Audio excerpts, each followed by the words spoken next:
Hello friends, welcome to study master. मैं हूं आपका फ्रेंड जीएस राय। फ्रेंड्स, आज हमारा इकोनॉमी का नेक्स्ट लेक्चर है और जिन्होंने पुराने लेक्चर्स नहीं देखे वो डिस्क्रिप्शन बॉक्स में एक प्लेलिस्ट का लिंक दिया गया है जिसमें कि आपको लिखा हुआ है एचसीएस इम्पोर्टेंट टॉपिक। तो वहां से जाके आप लोग पुराने सारे लेक्चर्स देख सकते हैं, उससे आपको बहुत ज्यादा बेनिफिट मिलेगा। इसके अलावा अगर किसी ने अभी तक सिलेबस कंप्लीट नहीं किया है तो जीएस के नाम से, जनरल स्टडीज के नाम से जीएस उसके नाम से आपको प्लेलिस्ट मिल जाएगी डिस्क्रिप्शन बॉक्स में। वहां पर आपको इंग्लिश के अंदर सारी चीजें मिल जाएंगी और एक जीएस हिंदी मीडियम के नाम से प्लेलिस्ट है, वहां पर आपको हिंदी के अंदर सारी चीजें मिल जाएंगी, सारे सब्जेक्ट आपको अच्छे से कवर करवाए गए हैं। इसके अलावा कोई डाउट बचता है तो आप लोग नीचे कमेंट करके हमसे पूछ सकते हैं। लेक्चर के साथ जुड़े रहिए, डेली लेक्चर देखा कीजिए, डेली प्रैक्टिस किया कीजिए और स्टडी मास्टर ऑफिशियल पर आपको डेली कुछ ना कुछ नई वीडियोस अपलोड की जाती हैं, मिल जाएंगी स्टडी से रिलेटेड। और भी बहुत सारी इन्फॉर्मेशन यहाँ पर अपडेट की जाती है। टेलीग्राम चैनल ज्वाइन कीजिए, वहां पर इससे जुड़ी पीडीएफ शेयर की जाती हैं। और कोई डाउट हो तो नीचे कमेंट कीजिए, डिस्क्रिप्शन बॉक्स में स्टडी मटेरियल से रिलेटेड सारी चीजें दी गई हैं। और अगर किसी को कुछ नहीं समझ आ रहा तो इस नंबर पर व्हाट्सएप करके या फोन करके भी पता कर सकते हैं स्टडी मटेरियल से रिलेटेड, जो कि पेड स्टडी मटेरियल रहेगा। चलिए शुरू करते हैं आज का लेक्चर। निम्नलिखित में से कौन सा एक विश्व बैंक के कारोबार सुगमता सूचकांक, कारोबार सुगमता सूचकांक क्या होता है, ease of doing business index का उप सूचकांक नहीं है। मतलब जो ईज ऑफ डूइंग बिजनेस है उसके अंदर कुछ पॉइंट्स हैं। ईज ऑफ डूइंग बिजनेस जो विश्व बैंक के द्वारा जारी किया जाता है, उसकी रिपोर्ट जारी की जाती है, इंडेक्स जारी किया जाता है, उसके अंदर कुछ पॉइंट हैं जिनसे कि हमें पता चलता है कि किसी कंट्री के अंदर बिजनेस करना कितना आसान है या कितना मुश्किल है। तो ईज ऑफ डूइंग बिजनेस के अंदर कौन सा यहाँ पर उप सूचकांक है, देखिए यहाँ पर नहीं है पूछा गया। तो कानून और व्यवस्था बनाए रखना ये उसके अंदर पॉइंट नहीं है, तो हमारा राइट आंसर हो जाएगा ए। ठीक है, नेक्स्ट देख लीजिए, ईज ऑफ डूइंग बिजनेस के अंदर कौन कौन से उप सूचकांक प्रेजेंट है। तो करों का भुगतान करना, कि किसी भी कंट्री में किस तरह से टैक्सेशन, टैक्स किस तरह से पे होते हैं, कितने इजी हैं।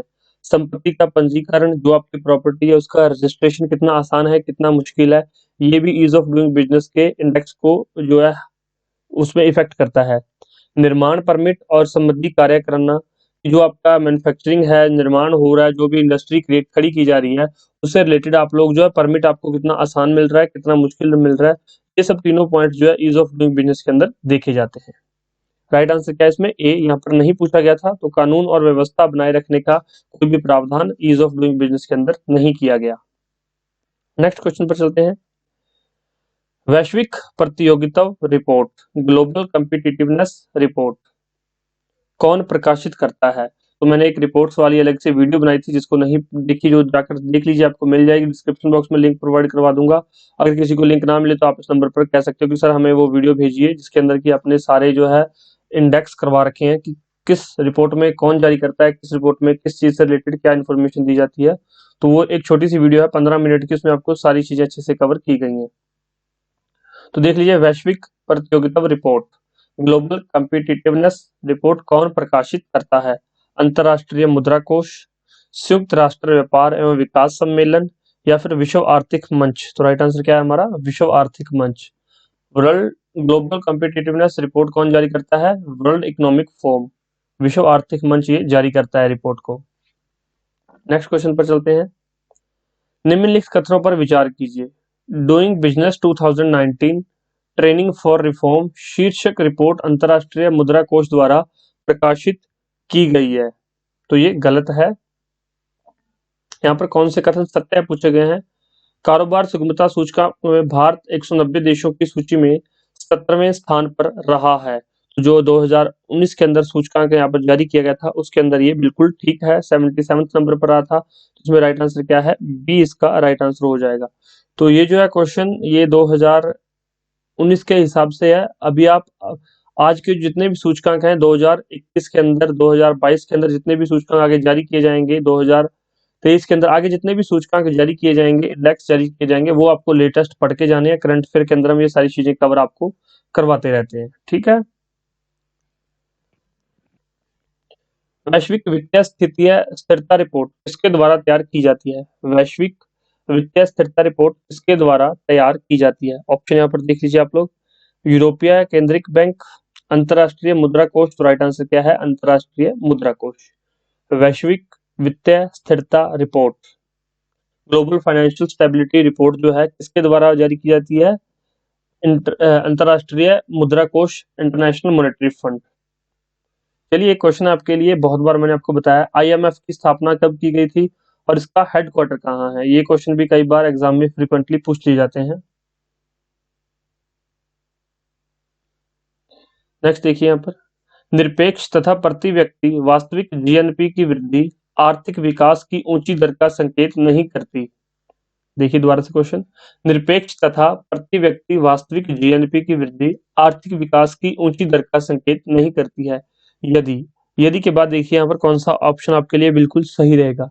तो यदि औद्योगिक उत्पादन कृषि उत्पादन के साथ बढ़ने में विफल रह जाता है तो ये गलत है। कृषि उत्पादन औद्योगिक उत्पादन के साथ बढ़ने में विफल रह जाता है तो ये भी गलत है। निर्धनता और बेरोजगारी में वृद्धि होती है तो बिल्कुल ठीक है, सी आंसर यहाँ पर बिल्कुल ठीक है। तो निरपेक्ष तथा प्रति व्यक्ति वास्तविक जीएनपी की वृद्धि आर्थिक विकास की ऊंची दर का संकेत नहीं करती। जब निर्धनता और बेरोजगारी बढ़ने लग जाती है तब ये इसका ऊंची दर का संकेत नहीं करती है, तब दर क्या हो जाती है, घटने लग जाती है। आप ये देखिए कि जब निर्धनता बढ़ेगी, गरीबी बढ़ेगी, लोगों के पास रोजगार नहीं होगा तो प्रति व्यक्ति वास्तविक जीएनपी बढ़ेगी या घटेगी? तो हमेशा घटेगी, यहाँ पर ऊंची नहीं होगी, कम होगी। बस यही यहाँ पर पूछा गया था। निम्नलिखित कथनों पर विचार कीजिए। एक संकल्पना के रूप में मानव पूंजी निर्माण की बेहतर व्यवस्था उस प्रक्रिया के रूप में की जाती है जिसके द्वारा, तो अब एक संकल्पना है जिसके रूप में मानव पूंजी निर्माण की बेहतर व्यवस्था किस प्रकार से की जाती है, तो वो प्रक्रिया कैसी हो सकती है? देखिए यहाँ पर ऑप्शंस दिए गए हैं। किसी देश के व्यक्ति अधिक पूंजी का संचयन कर पाते हैं तो क्या वो पूंजी निर्माण की बेहतर व्यवस्था है? नेक्स्ट ऑप्शन देखिए, देश के लोगों के ज्ञान कौशल स्तरों और क्षमताओं में वृद्धि हो पाती है तो बिल्कुल ठीक है। गोचर धन का संचय हो पाता है, अगोचर धन का संचय हो पाता है। तो यहाँ पर चार ऑप्शंस आपको यहाँ पर दिए गए हैं। तो अगोचर धन का संचय हो पाता है तो भी जो है मानव पूंजी निर्माण की बेहतर व्याख्या हो रही है और वहां पर ये प्रक्रिया यूज होती है। तो इसका राइट आंसर क्या है? 2 और 4। ये देख लीजिए, ये सी इसका सही उत्तर है, 2 और 4। तो अगर कोई व्यक्ति अधिक पूंजी का संचय कर पाता है तो वो पूंजी निर्माण नहीं है, वहां पर पूंजी निर्माण नहीं होता, वो सिर्फ व्यक्तिगत निर्माण कर रहा होता है। नेक्स्ट क्वेश्चन देखिए यहाँ पर, व्यापार करने की सुविधा का सूचकांक ease of doing business index में भारत की रैंकिंग समाचार पत्रों में कभी-कभी दिखती है।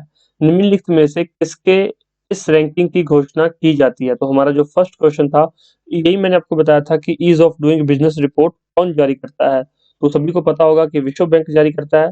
अब ये बता दीजिए कि वर्ल्ड बैंक की स्थापना कब हुई थी? इसका स्थापना बता दीजिए, वर्ल्ड बैंक की स्थापना कब की गई थी? अब जारी तो करता है, समझ आ गया। वर्ल्ड बैंक की स्थापना और हेडक्वार्टर किसी को पता है तो नीचे कमेंट करके बता दीजिए। नहीं पता तो जाकर अपना खुद चेक कर लीजिए, गूगल कर लीजिए, कहीं से भी देखिए, लेकिन इस चीज के बारे में आपको पता होना जरूरी है। वैश्विक शांति सूचकांक ग्लोबल पीस इंडेक्स निम्न में से किस संस्था द्वारा जारी किया जाता है?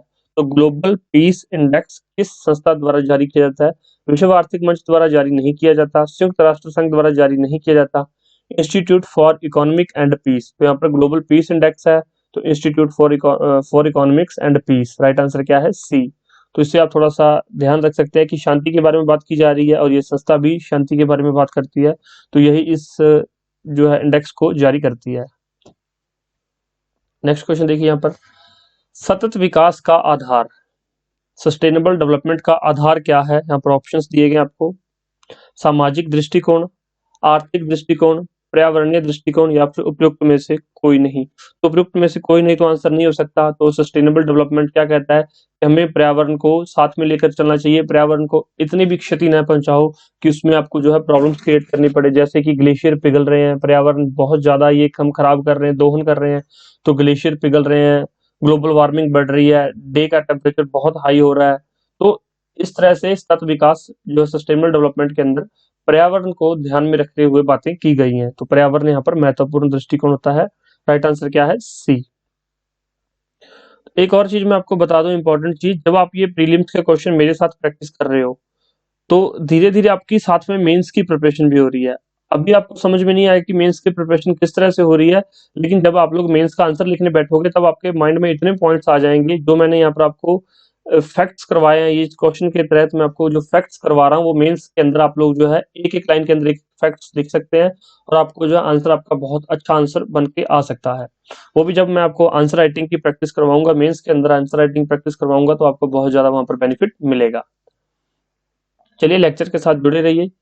सतत आर्थिक विकास से अभिप्राय है। सतत आर्थिक विकास से क्या अभिप्राय है? चार ऑप्शन यहाँ पर नीचे दिए गए, एक बार चारों को पढ़ लेते हैं। वर्तमान पीढ़ी के विकास के साथ साथ भविष्य का आर्थिक विकास। तो आंसर तो यही है ए। बाकी भी एक बार पढ़ लीजिए। वर्तमान पीढ़ी का केवल आर्थिक विकास, तो ये सस्टेनेबल डेवलपमेंट का नहीं हिस्सा है। औद्योगिक विकास, कृषि विकास, तो उसमें क्या है, सस्टेनेबल इकोनॉमिक डेवलपमेंट के अंदर क्या कहा गया है कि हम वर्तमान पीढ़ी का भी विकास करें और भविष्य के आने वाले के लिए भी हम आर्थिक विकास करके रखें, और जो हमारे पास रिसोर्सेज हैं, जितने भी हमारे पास रिसोर्सेज हैं, चाहे वो नेचुरल हैं चाहे वो मैन मेड हैं, वो रिसोर्सेज भी हम उनके लिए बचा कर रखें। नेक्स्ट क्वेश्चन देखिए यहाँ पर।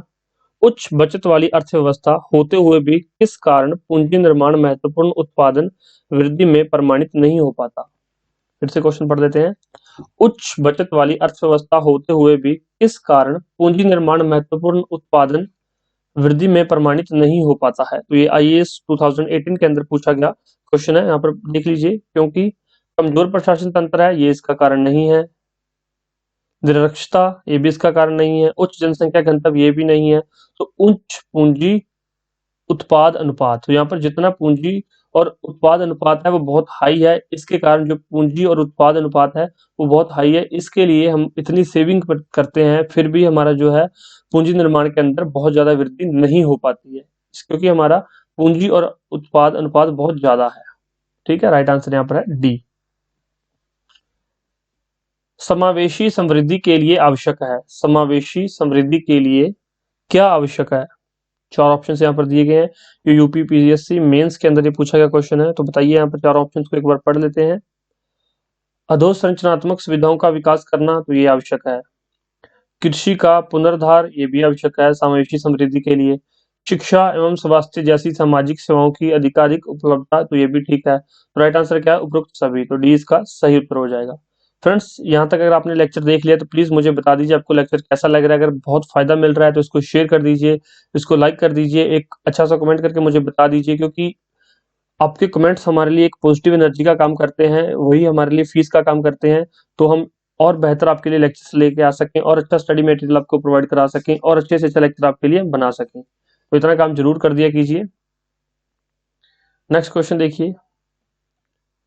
धारणीय विकास भावी पीढ़ियों के अपनी आवश्यकताओं को पूरा करने में सामर्थ्य से समझौता किए बगैर वर्तमान की आवश्यकताओं को पूरा करता है।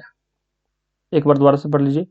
धारणीय विकास भावी पीढ़ियों के अपनी आवश्यकताओं को पूरा करने में सामर्थ्य से समझौता किए बगैर वर्तमान की आवश्यकताओं को पूरा करता है। इसी परिप्रेक्ष्य में धारणीय विकास का सिद्धांत निम्नलिखित में से किस एक सिद्धांत के साथ स्वाभाविक रूप से जुड़ा हुआ है? तो ये बहुत ही सिंपल सा क्वेश्चन अभी हमने ये किया था लास्ट जो है, तो इसमें देख लीजिए। समावेशी विकास नहीं, सामाजिक न्याय एवं सशक्तिकरण, ये भी गलत है। वैश्वीकरण नहीं, तो धारण क्षमता। राइट आंसर क्या है यहाँ पर आपका? धारण क्षमता के साथ हमारा जो है धारणीय विकास, और इसका जो है धारणीय विकास का सिद्धांत इसके साथ स्वाभाविक रूप से जुड़ा हुआ है धारण क्षमता के साथ। राइट आंसर है डी। नेक्स्ट क्वेश्चन देखिए। विकास के मानवीय पक्ष पर निम्नलिखित में से किस एक ने सबसे पहले ध्यान केंद्रित किया है? तो मानवीय पक्ष पर, विकास के मानवीय पक्ष पर निम्नलिखित में से किस एक ने सबसे पहले ध्यान केंद्रित किया है? चार ऑप्शंस आपके सामने स्क्रीन पर दिए गए हैं, देखिए यहाँ पर। संयुक्त राष्ट्र विकास कार्यक्रम, यूनाइटेड नेशन डेवलपमेंट प्रोग्राम, तो यूएनडीपी ने इसके बारे में विकास के मानवीय पक्ष पर सबसे पहले ध्यान केंद्रित किया। तो राइट आंसर क्या है? ए।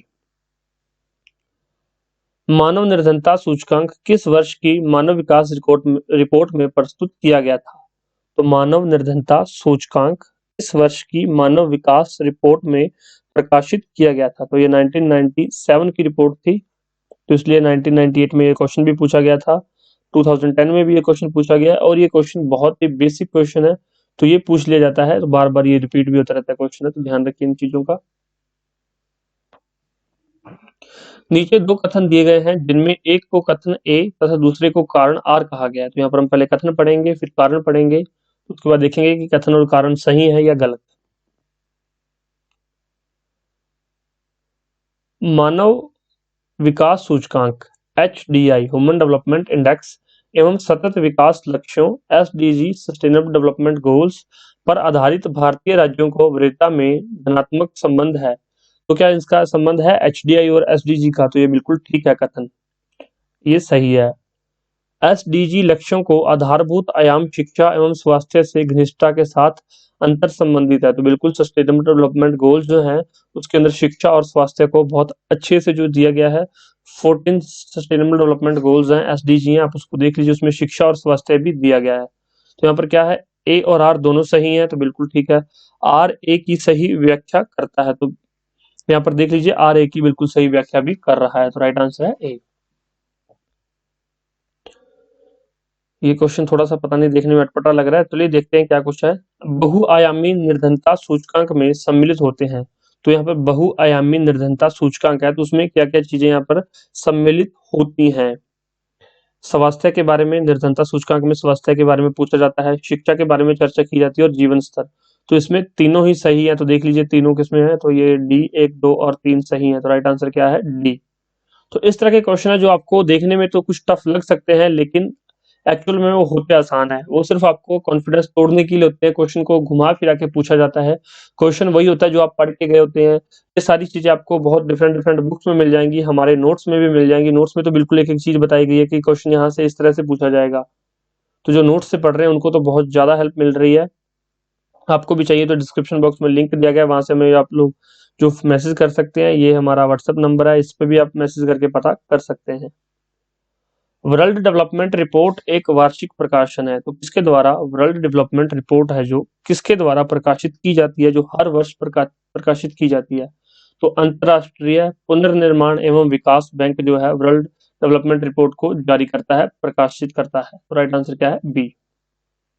नेक्स्ट देखिए, विश्व आर्थिक संभावना ग्लोबल इकोनॉमिक प्रोस्पेक्ट्स रिपोर्ट आवधिक रूप से निम्नलिखित में से कौन जारी करता है। तो देखिए, विश्व आर्थिक संभावना या फिर ग्लोबल इकोनॉमिक प्रोस्पेक्टस रिपोर्ट कौन जारी करता है। एशियाई विकास बैंक, यूरोपीय पुनर्निर्माण और विकास bank, US federal reserve bank या फिर विश्व बैंक। तो कौन यहाँ पर जारी करता है, तो ये वर्ल्ड बैंक जारी करता है, विश्व बैंक जारी करता है। ध्यान रखना इस बात का, विश्व बैंक जारी करता है विश्व आर्थिक संभावना रिपोर्ट। मैं फिर से बता देता हूँ, मैंने एक जो वीडियो बनाया था जिसके अंदर मैंने स्पेशल बताया था कि कौन कौन सी रिपोर्ट वर्ल्ड बैंक जारी करता है, कौन कौन सी रिपोर्ट्स IMF जारी करता है, कौन कौन सी रिपोर्ट UNDP जारी करता है। तो मैंने सारी रिपोर्ट्स पर एक अलग से वीडियो बनाया हुआ, वो वीडियो जरूर देखिए, स्टडी मास्टर चैनल पर अपलोड है, वो मिल जाएगा आपको। प्लेलिस्ट के अंदर चले जाइए, वहां पर भी आपको वो मिल जाएगा। नीचे दो कथन दिए गए हैं जिनमें कथन को ए और कारण को आर कहा गया है। तो देखते हैं इसका क्या कथन है और उसका कारण सही भी है या गलत है। कथन क्या कह रहा है, सतत विकास मानव समाज के कल्याण हेतु कार्य करता है। तो ये कथन बिल्कुल ठीक है, जो सतत विकास है, सस्टेनेबल डेवलपमेंट है, वो मानव समाज के कल्याण हेतु कार्य करता है, क्योंकि उसमें कुछ 14 पॉइंट्स हैं जिसमें कि सारे मानव कल्याण की बातें ही की गई हैं। कारण क्या कहता है, सतत विकास से अभिप्राय ऐसे विकास से है जो भावी पीढ़ियों की जरूरतें पूरे करने की योग्यता को प्रभावित किए बिना वर्तमान समय की आवश्यकता पूरी करे। तो बिल्कुल ठीक है, सस्टेनेबल डेवलपमेंट के अंदर ही ये बात की गई है कि हमारी आज की जरूरतें भी पूरी हो सकें और आने वाली पीढ़ियों के लिए भी जो है हम रिसोर्सेज को थोड़ा सा बचा के रख सकें, उनकी भी जरूरतें पूरी हो सके। तो ये सतत विकास से अभिप्राय ही ऐसा है। तो इसका कथन भी ठीक है और इसका कारण भी सही है, तो राइट आंसर क्या है, ए। नेक्स्ट क्वेश्चन पर चलते हैं यहाँ पर हम। निम्नलिखित में से कौन सा संगठन वर्ल्ड इकोनॉमिक आउटलुक नामक प्रकाशन प्रकाशित करता है। तो वर्ल्ड इकोनॉमिक आउटलुक, सिंपल सा क्वेश्चन आपको पता होना चाहिए कि वर्ल्ड इकोनॉमिक आउटलुक कौन करता है। तो ये अंतरराष्ट्रीय मुद्रा कोष, इंटरनेशनल मॉनेटरी फंड द्वारा ये प्रकाशित किया जाता है। तो ये इसका सही उत्तर है।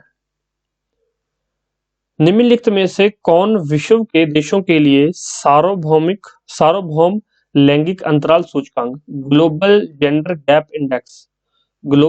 गैप इंडेक्स का श्रेणीकरण प्रदान करता है। तो ये कौन करता है, ग्लोबल जेंडर गैप इंडेक्स को प्रकाशित कौन करता है या फिर इसका श्रेणीकरण कौन प्रदान करता है। देख लीजिए यहाँ पर, तो वर्ल्ड इकोनॉमिक फोरम, विश्व आर्थिक मंच ही ग्लोबल जेंडर गैप इंडेक्स को प्रकाशित करता है या फिर उसका श्रेणीकरण करता है। तो राइट आंसर क्या है, ए। ध्यान रखना ये क्वेश्चन यहाँ पर देख लीजिए, हर एक साल एक ही क्वेश्चन पूछा गया है। तो ये आपके स्टेट पीसीएस के अंदर, चाहे वो एचसीएस हो, चाहे वो यूपी पीसीएस हो, चाहे वो राजस्थान पीसीएस हो, चाहे वो हिमाचल का हो, कोई भी एग्जाम हो, ऐसे क्वेश्चन पूछ लिए जाते हैं। तो ये मैंने इससे रिलेटेड एक दो वीडियोस बनाई थी, वो आप लोग चेक कर लीजिए, तो बिल्कुल आपको आसानी हो जाएगी याद करने में और याद रखने में आसानी रहेगी। समृद्धि की सीमा की अवधारणा का प्रतिपादन किसके द्वारा किया गया है? समृद्धि की सीमा की अवधारणा का प्रतिपादन किसके द्वारा किया गया है? क्लब ऑफ रोम के द्वारा, यूनेस्को, ब्रेटलैंड आयोग या फिर एजेंडा 21। तो ये क्लब ऑफ रोम के द्वारा समृद्धि की सीमा की अवधारणा का प्रतिपादन किया गया था। तो ये करंट अफेयर के अंदर क्वेश्चन था उस समय पे, बहुत चर्चा के अंदर, इसलिए ये क्वेश्चन पूछा गया है। यूपीपीएससी 2019 के अंदर पूछा गया था। तो ऐसा नहीं है कि आपने किसी बुक में ये नहीं पढ़ा है तो आपको लगे कि ये हमने तो ऐसा कुछ पढ़ा ही नहीं है, तो ये कहाँ से पूछा गया। तो ये उस समय ये करंट अफेयर के अंदर बहुत ज्यादा चर्चित था, इसलिए क्वेश्चन यहाँ पर ये एग्जाम में पूछा गया है। आप लोग ये लेक्चर जो है स्टडी मास्टर ऑफिशियल पर देख रहे थे। पेड स्टडी मटेरियल के लिए आप इस नंबर पर व्हाट्सअप कर सकते हैं, पेड पीडीएफ के लिए व्हाट्सअप कर सकते हैं। ये हमारी ऑफिशियल वेबसाइट है, यहाँ पर जाकर ये जो आपको पूरी पीडीएफ है ये मिल जाएगी। ये पीडीएफ फ्री रहेगी, ये पीडीएफ का कोई चार्ज नहीं लिया जा रहा आपको, ये क्वेश्चन पीडीएफ का ये फ्री में दी जा रही है। तो आप लोग इस पर जाकर जो है वेबसाइट पर जाकर चेक कर सकते हैं, आपको वहां पर मिल जाएगी। कोई भी डाउट हो तो कमेंट कीजिए, वीडियो कैसी लगी, लेक्चर कैसा लगा, नीचे कमेंट करके मुझे बता दीजिए। कुछ चेंजेस चाहते हैं तो भी बता दीजिए, कुछ भी हेल्प चाहिए हो तो नीचे कमेंट करके पूछ लीजिए। Thank you so much, take care, bye bye, God bless you all. और वीडियो को ज्यादा से ज्यादा शेयर कीजिए, अपने दोस्तों तक पहुंचाइए और टेलीग्राम ज्वाइन कर लीजिए, वहां पर आपको जो सारी चीजें फ्री पीडीएफ के माध्यम से दी जाती है। Thank you.